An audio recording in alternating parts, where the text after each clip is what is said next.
wacho ni we begin our own, wachak biashara wa kendo wachak tije wa.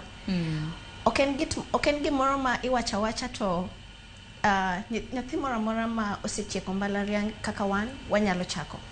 En gima dwaro strategy, you plan, kendo ibed gi gine, ibed gi capital, kendo ibed gi the customers nyaka bed kanyo mondo ka business no prosper. Ko weche mag help this year, Kenya School of Law no koyudo kata help. To magi jok ma wagolo yearly, they're being admitted annually. Kata 20th November ne one gi new advocates being admitted. So if the government can also reduce capitation mar help, giwacho kata ni probability the team that is going to join next year magain one nyalo koso help, which is around 145,000.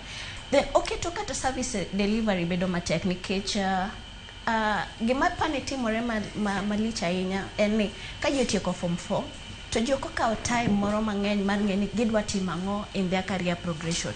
Ng'ato kaka an atieko form 4 the same year around 2021 April, September already ise join mbalariany. Nyathini pok ong'e ni en ang'o matimore e society, en ang'o madhi mbele, kos mokawni odhi konye nang'o. Emomiyo ineno ka jok moko bang' tieko school koro giwacho ni mano nasomo ne janyuol we koro adhi asom mara, ama mano ok ane ka nyalo miya income wadhi amany second degree, gik machalo kamago.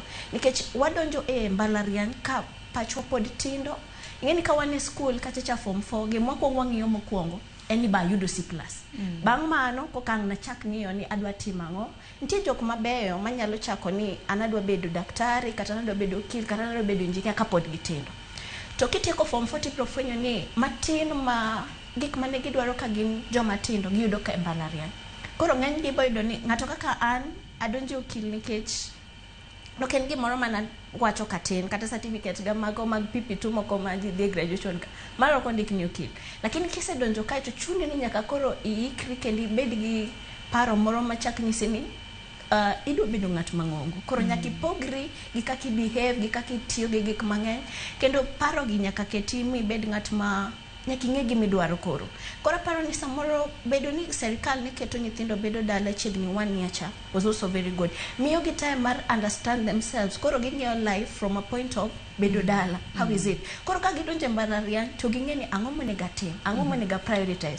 Ka gitieko to koro kwa bedo gi issues moko mag ni serikal ok nyal miyowa tich. Emomiyo ineno ka no wang'iyo statistics mag that is international criminal law.